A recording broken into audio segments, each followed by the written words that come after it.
Hey everyone, Julia Barbaro here, host of the Julia and Gino Podcast. I'm here with the co-founder of Jake and Gino, my husband and co-host, Gino Barbaro. Julia, this is going to be a very interesting and exciting show because we're going to learn about how not to have a hard marriage. Yes. And I'm really interested in that. But today's guests are a dynamic force in fitness and business. This power couple brings an unparalleled experience, their industry, all while balancing thriving careers, an incredible marriage, and raising a family. Cale's evolution from pro baseball to CEO and Maggie's ascent from gym owner to VP of operations for multiple eight-figure businesses showcases their leadership and skills in guiding others to do the same. Welcome to the show, Cale and Maggie. How you guys doing? Doing great. Thanks for having us. Yeah, excited to be here. Listen, let's jump into, we want to talk about marriage and raising a family, and I want to talk about business. But let's jump right into, you had mentioned before, marriage doesn't have to be hard. Can we dive into that right now? Yeah, absolutely. So it's a term and it's a statement that is thrown out a lot. Growing up in church, I was told, marriage is hard and you have to work through it. And you grow up, and then what happens is these statements become imprinted in our brains and they become beliefs. And then we think those beliefs are true when in fact, what if it wasn't? And over the course of time, if you go into something and you are already told that it will be hard and it has to be hard, then you're going to make that assumption and it will change your behaviors and some of the beliefs that you have as you move forward with things. And then you'll come to expect bad things or hard things to happen. And in my opinion, there are times in life to prepare people for when things are hard. And there are times when it's not true and you don't have to speak that over someone. And I think marriage was designed to be something by God that is beautiful, incredible, and a reflection of the relationship that he has with the church. Getting very religious here as a believer, but like at the core root of it, it's something to be absolutely beautiful. And I genuinely believe when two people come together and become one team and they become one person and they work together, even with their own different interests, emotional little quirks, all these things, it's something that they can come together and with the right focus and the same end goal.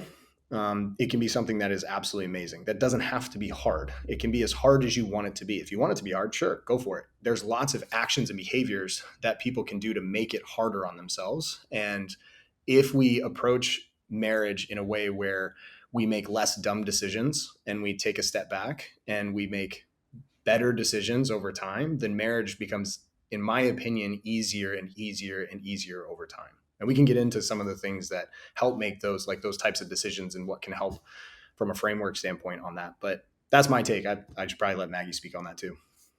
There definitely doesn't mean that there aren't hard times in marriage. There definitely are going to be hard times, but it doesn't mean that your entire marriage is hard.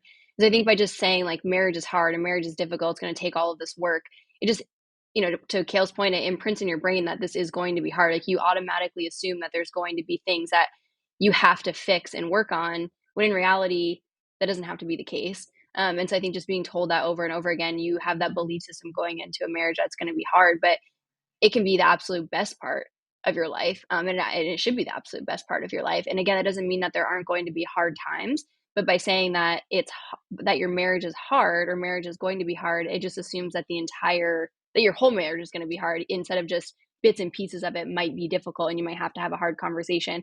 But it doesn't mean that the entire thing is hard. So if I could just say what you've been mentioning the last couple of minutes, it sounds to me as if it's a blueprint or a framework for life. Because I think everyone is taught that way. Business is hard. Going to college is hard. Getting a job is hard. Working for a boss is hard. Starting your own, everything is hard. There is struggle. But I think you take the fun out of it. And what you're talking about, when I went to life coaching school, we would call that an assumption. You assume something happens. And once you assume something, it's a self-fulfilling prophecy. It's going to happen. You start incanting something, that incantation ultimately becomes true because it becomes part of your DNA. It becomes part of your fiber. in it. And I know my wife wants to jump in here, but as you're saying this, I'm like, wow, you can take this thought process and this philosophy to everything, because it's just a paradigm. It's just the way we look at everything in life. And I'm not saying it isn't hard. Being an entrepreneur is very difficult. Being married to Julia has its challenges as well. But if I always think about that when I get up in the morning, what's the challenge of the relationship today? That's what I'm focused on, instead of what's been awesome. What am I grateful for? Yeah, I love this conversation. I don't know if you know that, but I love it. And I know the listeners know that I love this, because I agree with you. And I think that's where growing up, and I'm going to ask you a little bit of your background, because what we've grown up with as far as our view of marriage, our view of working together with a spouse, obviously plays into our future. And I actually had such negative examples of marriage growing up, and I hated it at a young child. I hated watching people badmouth their spouses and badmouth the ex-husbands and all this stuff. And I was like, man, something's not right. And I was never taught anything, either good or bad. But I was like, I know marriage is good. I know it is from God, just like you said. I'm like, there has to be another way. And so I love, and my husband had a restaurant for years, and I would come in and like, oh, the husband, and they would badmouth. I'm like, man, that is not okay. And this is me as like a teenager thinking this. And I approached marriage in a different way. And we obviously got different results. We've been 25 years married.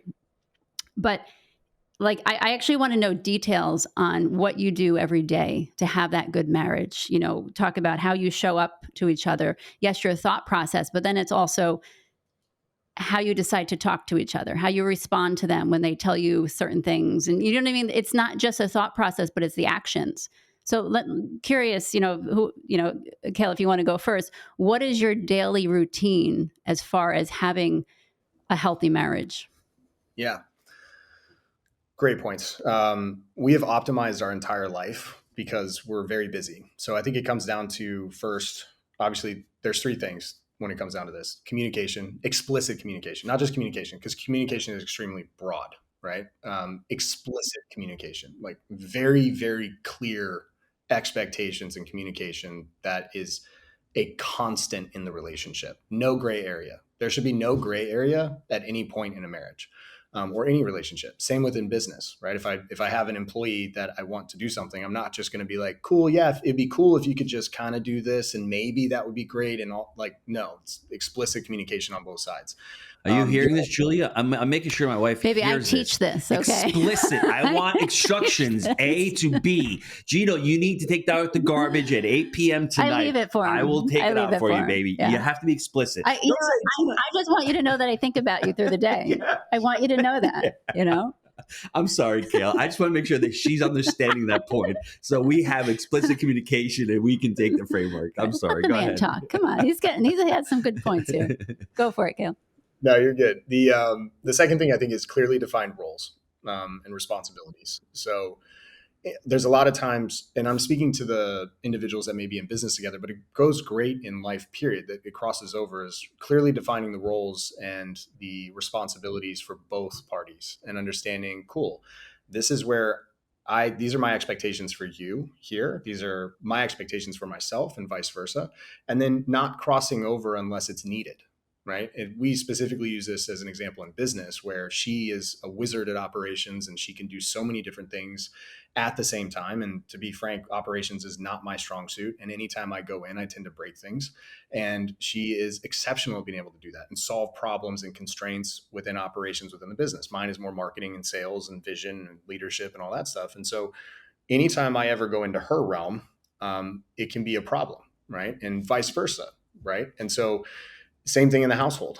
When you have clearly defined roles and responsibilities, it helps a ton to create, again, that communication, not just in verbal communication, but also in action. So now we understand the expectations of each other every single day. So then we can show up our best for each other every day.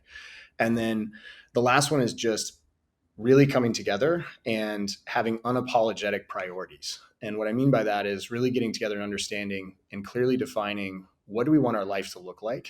And how do we want to live our life? So an example of this for us, and I'll get to like what our day looks like so I can answer that question. So we get back to that. I think I need to preface all of this with those three things. But with priorities is, I love to play golf. I love to do it. But golf takes a lot of time, right? It takes 2-3 hours, 4 hours, maybe if I'm playing with other people and it's 18 holes.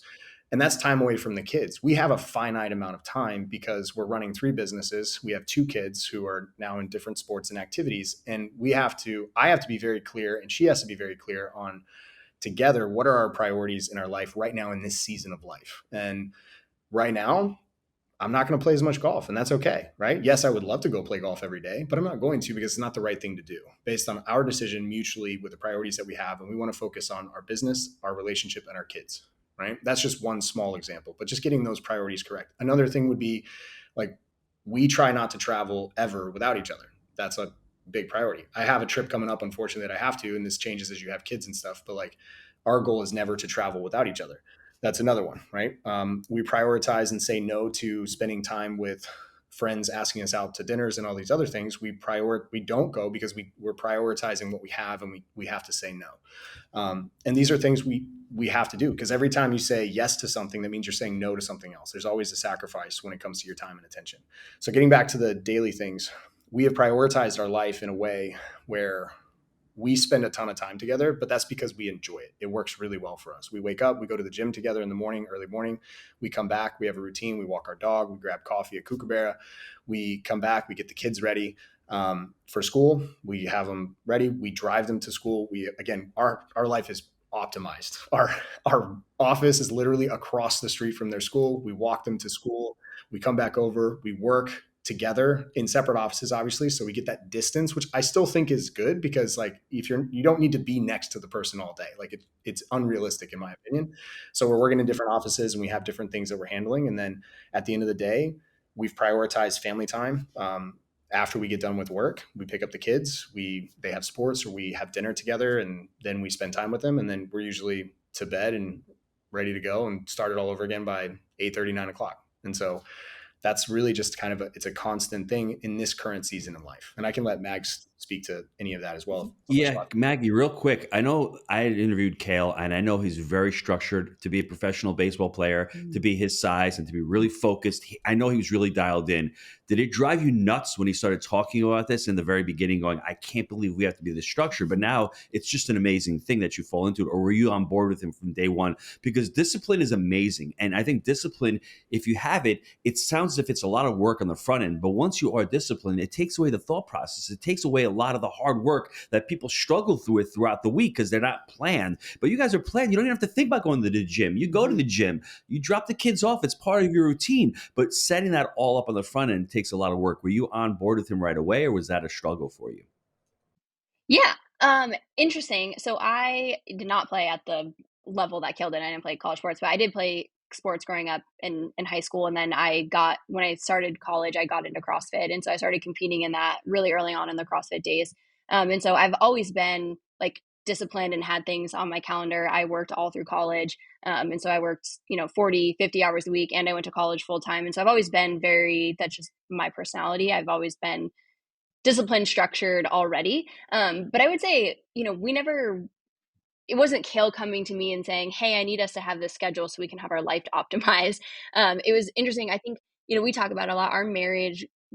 We've always had a really good marriage, but our marriage really became incredible when we went all in on the business together. And so we were forced to have a better marriage because we had a better marriage because we were forced to communicate better and show up better for the business. And then as a side effect, our marriage just ended up evolving into what it is today. And so I think out of necessity, because we are aligned at the top, which is like our big thing. And I think that's how we keep our marriage at the forefront and all of the decisions that we make, is at the end of the day, we always want to remember that we're on the same team no matter what. So it doesn't matter what decisions we're making, like him and I are on the same team. And so we're going to make decisions that are best for our family, knowing that we're on the same team. And so in the current season of life that we're in, that's saying no to a lot of things. Like last year, the season, like we actually said yes to a lot of things. And this year we're like, wow, we weren't able to advance with the business the way that we wanted to, and it was great because we had really great family time and we really prioritized the family and trips and experiences. And it's just, we can't do that this year. And so it's just saying no to a lot of things. But because of that, we've optimized our life in a way where even though we don't have a ton of time, we have really good quality time with each other and with our kids because of the way we've optimized it. So yeah, it might mean we have to wake up at 4:30, 4:45 in the morning and work out at 5 a.m. Most, who really actually enjoys working out that early in the morning? Probably not a lot of people. I hate it, but I do it because that's what's required to make sure that we can make breakfast for the kids in the morning. I can pack their lunches and their snacks. We can have a really great morning with the kids because I know that once the day gets started, we're going to be working. They have sports in the evening, and like that's going to be really great time that we have together.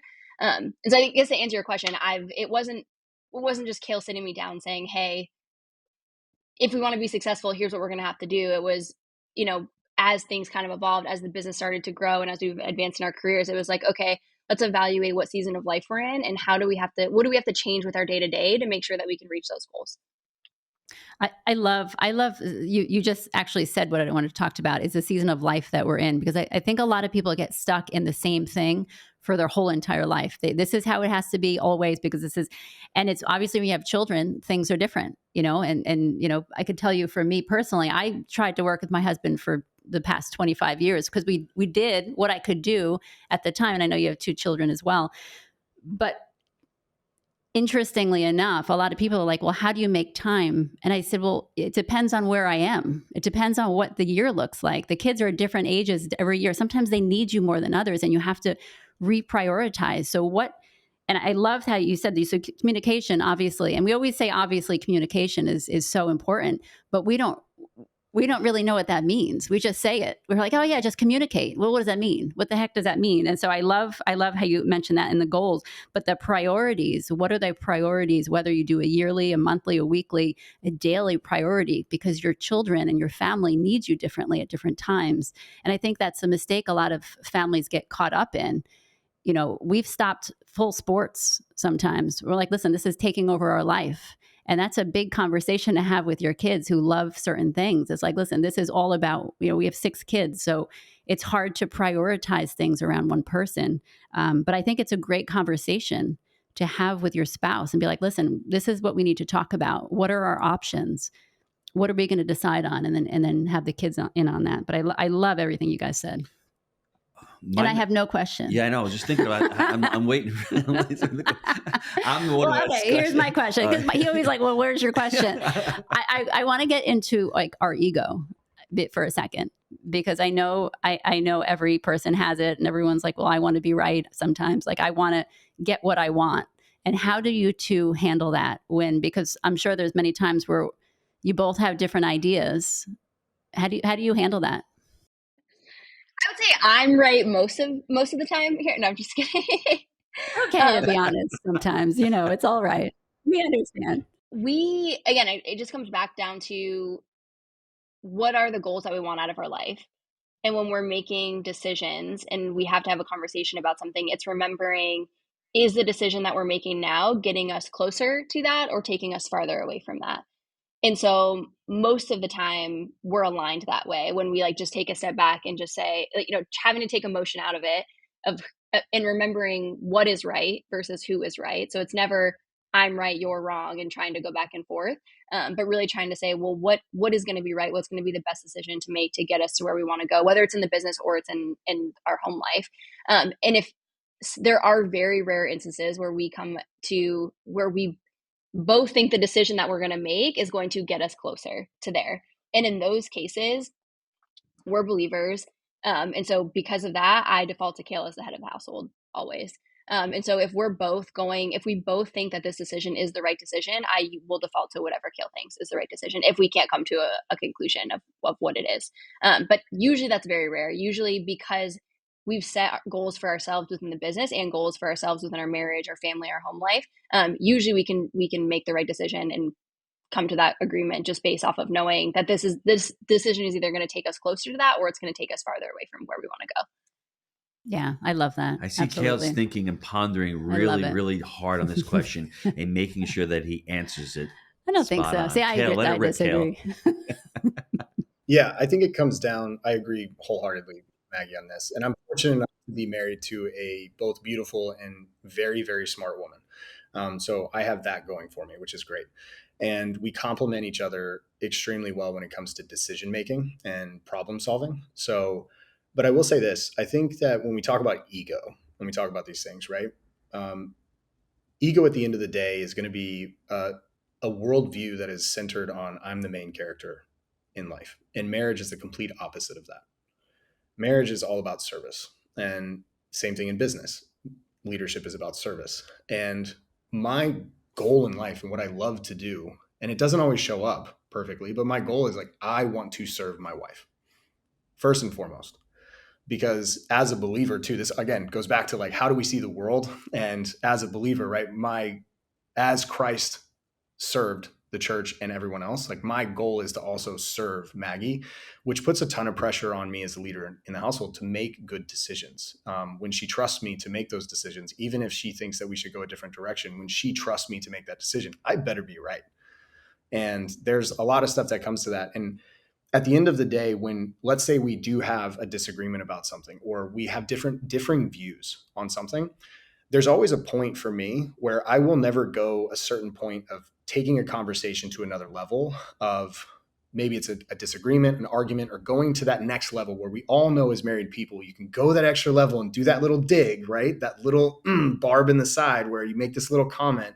And to me, I'll never go there because at the end of the day, I cherish my relationship and the respect I have for my wife more than being right. Because unless there's something that I know will be completely detrimental to the future of our family and will cause major problems. Like she's like, cool, I want to go buy a yacht. I'm like, we don't have money for a yacht. And she's like, nope, we're buying a yacht. I'm like, no, we're not. But like on small things, like she would never do that. Right. But like on small things where it's at the end of the day, is this decision going to be a lasting impact, or is it going to have major problems for the family down the road? No. Then like at the end of the day, I'm not going to go that route and go down a rabbit hole that will create issues just because of that. And at the end of the day, I cherish my relationship with my wife far more than ever being right or looking better or anything else. Cale, one of your skill sets is sales. And I'd love for you to be able to sell the listeners on how getting into business with your spouse. Oh my gosh, I thought you were going to talk about what he just said. That was so amazing. It's amazing. I lost my train of thought now. You're amazing, baby. Thank you know you. that. Thank you.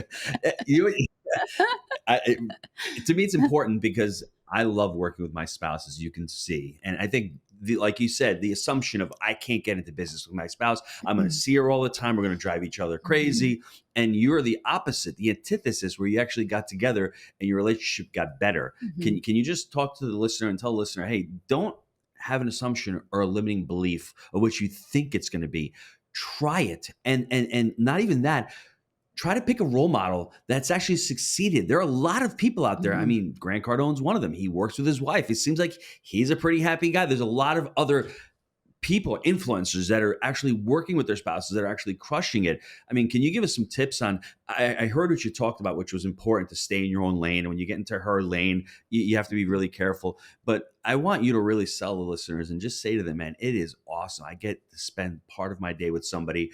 There really is no balance in life because it really is part of it. It's part of who we are and what we love to discuss. Could you share with the listeners and try to, I don't want to say the word persuade, but let them know that it really is an amazing thing if you can work with your spouse. I'm going to go logical and then I'm going to go emotional. So on the logical side, if you truly want to, there's a couple things. When you have the chance to go into business with your spouse, logically, it makes sense. Who else are you going to trust more? Who else is going to understand you? Who else is going to know both your strengths and your weaknesses? Who else is going to become that close to you in business and going to know you for who you are? You also will save on payroll because you're not having to go and hire multiple people to solve a problem that this one person, if they have the skill set to be able to do, will do. Married couples in business are a superpower because their communication is faster when they do it well. It's more effective. They're able to divide and conquer within a business, and you're able to double your output within the business because you can divide and conquer. When most of the time, if you're not, you're having to hire out, and if that person doesn't have the skill set, you're having to make up for the deficits, right? And so you're having to do so many different things, which also is detrimental to your marriage because you're spending less time in your relationship and less time in your marriage. So overall, you win if you have the right spouse and you both have skill sets that actually help the business grow. I don't think everyone should do it because you really need to have each person needs to have a specific skill set. This goes back to the roles. You need to be able to help each other in the business, and they can't be the same thing. If you both have the same skill set, most likely you're probably not married anyway. But if you do have the same skill set in business, you probably shouldn't be in it because it doesn't help you at all, right? On the emotional side, from that standpoint, on how to why this is amazing is because this goes back to the strengths and weaknesses and everything else. Marriage is all about 100% vulnerability. And that's like a buzzword and cliche. But at the end of the day, Maggie knows everything I am exceptional at. And she lets me know that. She also knows every single little detail that I am horrible at. Right. And I know everything that she's exceptional at. And I know everything that the very one or two things, mine's like a laundry list. She has maybe one or two things that maybe she's not that great at. Right. And when you get to that stage in a relationship and you are that close to someone, it takes any type of relationship to a completely different level when you both trust each other and you both have the ability to align to the same goal, the same vision, and the same path. And when you align on that in a relationship, you become a superpower because nothing can break you if you keep on doing the same thing moving forward together. I have a tattoo. We have it tattooed on our side. It's a quote from my mom. And this clip went viral it has the most amount of views on my Instagram, almost 30 million views. And it is the advice that my mom gave us before we got married. My parents were married for 33 years before my mom passed away in 2015. She got to see us get married in 2013, which was great. And she told us, I asked her, what is the secret to an incredible marriage? Because watching my parents, you talked about growing up earlier, Julia, what was your life growing up? I had the great honor and privilege of having two incredible humans being married and have an exceptional relationship and outlined what an exceptional relationship should look like. One variation of what that would look like. And I had great role models. And she told us, make plans and make love. She's like, make plans to grow together, to build together, to travel together, to have fun together, to challenge each other, grow individually. It doesn't matter if you're in different realms of the world in business, if you have different jobs, just always plan to grow together. So you're always moving in the same direction. And then she's like, make love. It's self-explanatory. Just consistently make love. And she's like, if you do those two things, then you have the recipe for an exceptional marriage. And I think if you can combine business with a relationship in the right context and you do those two things, your business, number one, will flourish and it has a greater chance of success. And your marriage will be beyond compare. That was incredible. Maggie, do you want to add anything or? No, he's definitely not wrong. I mean, I wholeheartedly agree with all of this. I think the biggest thing here, we get questions a lot of how do I get my spouse to come into business with me? How do I get them to do it? And we always tell them, the first question we always ask is do they want to be in business with you? And sometimes it's a yes, and then that's easy. But some of them truly don't. That's not what they want to do. And so we always tell them, don't force someone to go in business with you. If they want to do their own thing, you can still have an incredible marriage without working with your spouse. And so the last thing you want to do is force someone to come work in business with you that actually doesn't want to be there. It's just going to build resentment against one another. And it's actually probably going to deteriorate the marriage rather than make the marriage better. And so from the not so happy side of that is that don't, if your spouse doesn't want to be in business with you, don't force them to do that. And I think, but again, that comes down to communication and having that open and honest communication of whether they actually want to be in business with you or not. Because the worst thing you could do is force someone to come in when they don't want to. Yeah. I think it's important though, if you're going to do that, you already had a good foundation of marriage. If you're going to go into business with your spouse and your foundation isn't that strong, I mean, being with Julia all day long, yeah, I'm it's not kind really of don't like her. torturous. Yeah, drive me nuts all day but long. I have to say at the same time, I'm going to argue. I always have to do it. You say one thing, I have to push back a little. But I think working together in the last 5 years or so has really enhanced our marriage because we come on these podcasts, we talk to you, and we're like, wow, let's apply that to our life. And I think that's the beauty of us working together is that we took, he's doing the real estate, he's doing all that, not interested even slightly, but I'm interested in his community and their marriage and their relationships. And so that's where I love to work with. And so I think that's what you're saying is, we have nothing in common when it comes to the business world, to be honest. I would never force her into real estate because she's been listening to my podcast for 10 years maybe. And there's a word that we say, we'll say it's 50 a door, which means $50,000 per unit. And she was sitting at our boot camp back in December. No, it was MM6. It was MM6. And it was Sophia, who is 18, comes over. Okay. She's like, Mom, look at the screen. And I look over at the screen and it says $50,000 a door. And she's like, did you ever hear Dad say that? I'm like, no. She's like, did you ever hear him say 50 a door? I'm like, yeah. She's like, did you know that means 50,000? I said, to be honest, no, I didn't. So if I had Only Nico, because it wasn't interesting. I would have said, bro, she's not listening. For the last 10 years, I've made millions of dollars in real estate. I've refinanced millions of dollars. And she's like, that's good. Good job, Gino. Good job. So I can see what you're saying. But at the same time, there's always something, even before all of this, before I started coaching, life coaching and everything. What I love to do is the video, the recording, the editing, the lights, all that stuff was fascinating to me. And so here I was holding a baby or big and pregnant and doing that. And so I think there's always little things. You don't have to be both in real estate or both in whatever it is that your husband does, but there's always other parts of the company that you could be part of, even if it's once in a while and it's a little bit. And I think over time, oh my gosh, it's helped our relationship ridiculous. Like I love coming doing this with my husband because we just get to sit here with no kids and talk. It's so powerful. Couples in business together are so powerful because you think about like, we all want purpose and fulfillment out of our job, whether we own the business or we're working in a company. Like we want purpose, like we're humans and we don't want to just do something just to do something.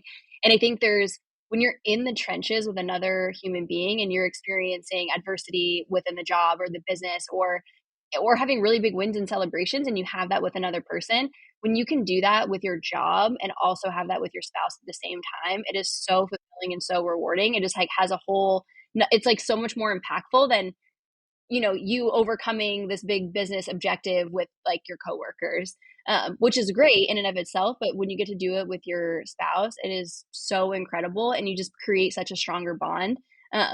Because you're able to be in the trenches together outside of just your home life marriage, being able to have your purpose and like what you're getting out of life alongside your spouse is so incredible. Cale, we haven't shared the business that you guys have built over the last couple of years. You mind sharing with the listeners how they can get a hold of you? What you guys are doing? Because you're doing some really, really cool stuff. Thank you. I'd like to think we're doing cool stuff, but you never know. So, yeah, absolutely. So I'm the CEO of Gains Intermediate. That's technically the name of the holding company. Maggie is the VP of operations. We have 3 businesses in the holding company. We have Gym Launch, which is a licensing or consulting firm for gyms. We help gyms make ungodly amounts of money by helping them by running their advertising, giving them the words to say to close people, getting more leads in the door, more members, making them more profitable across board. We've been around since 2016. It was started by Alex and Layla Hormozi. We took over after they sold to a private equity firm, which still owns us right now out of California. Our other business is Prestige Labs. It is a supplement business that is an affiliate supplement business. Not like most people think of supplements when affiliates, they think like Herbalife or something like that. There's no downline or anything like that. We work directly with gym owners to help them provide high quality supplements to their members without having to carry inventory. So we do all the drop shipping and everything else. And then we provide the highest commissions in the space. We've actually given out over $20 million in commissions since 2018 to gym owners around the US and Canada. And then our other one is a startup. So we have a consulting company, we have a supplement product company, and then we have a tech startup, which is called gymowners.com, which is on the hat and on the shirt. We are launching our first pilot of a gym management system, or a CRM is what's typically known in the space, in April or May of this year. And that is our goal, is to scale that into 2025, 2026. So. And I know that anyone who wants to get in touch with you, they need to get in touch with Maggie, because you said you're not really good with operations. So let's get them in touch with the boss if they want to learn more. Maggie, we're thinking of hold of you guys. That, or I won't answer. So I'll just say that. So yeah.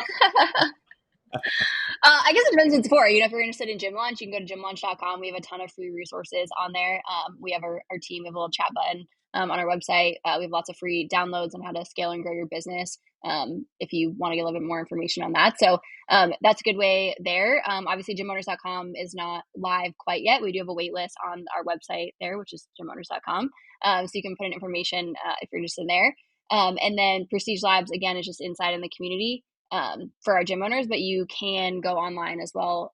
You can go to prestigelabs.com and go there. If it's something related for Cale and I, if it's questions just specifically for us, you can DM either one of us. We're pretty open on social media. but that's how you can reach us depending on, how you want to get a hold of us. Before I wrap up, do you have any Yes. final parting words? No, I just, this topic is so important. I feel like we kind of got away from it for a little bit on some of our podcasts, and I'm so thankful. And this was a huge surprise. I thought we were talking about just working out today, but I'm really like, I love everything that the two of you have talked about, and you're such a good example for the world. Because we need more of the two of you just being outspoken about what a healthy marriage looks like and what it's supposed to be, what it was designed to be. And so thank you. I just want to say thank you. So I'm going to share Cale's 3 pillars. Okay. The first one is explicit communication. When you go into multifamily and you buy, for instance, a 4-unit property, it's $50,000 per unit. That means the property is 50,000 times 4, which means the sales price is $200,000. Like, is this about Cale or is this about me? I'm explicitly. I was wrong. If you didn't get that for 8 years, I was not a good steward or a good teacher. So I'm going to practice explicit communication. That's number 1. Number 2, clearly define goals. Mm-hmm.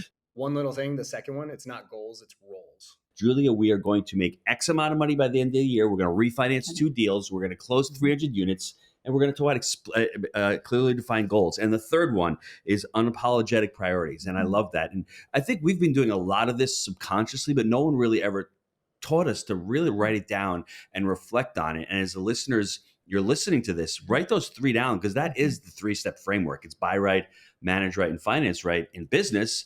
But for life, I really think that 3-step framework that Cale laid out really works. And if you become intentional, and it's okay to skip golf for a little bit in your life, and when you go back to it and you have the time, and it's okay not to be able to sit on the couch on Sunday and watch 8 hours of football, maybe watch a half an hour of football. But if you prioritize your life, and the last parting word that I would say is the two of you will never see my wife on the beach at 4:30 in the morning. So maybe we'll run into you a little bit later in the afternoon, but at 4:30 in the morning, that ain't happening. So listen, it's been an honor and a privilege. If you want to go listen to Cale's show on the Jake and Gino show, we talked a little bit more about business. I thought we were going to dive into business, but my wife was so captivated with I think you were captivated. Well, I guess we were both captivated. Be honest, right? with the conversation. Yeah. It was awesome. I really enjoyed the conversation. And I love talking about how spouses can empower themselves, can work together. And if it's right for others listening, just take the chance. Reach out to Cale. Go to gymlaunch.com, and just want to thank you both for being on. Appreciate it. Thank you both. We appreciate it. Yeah, this was awesome. Thank you. Thank you. Thanks.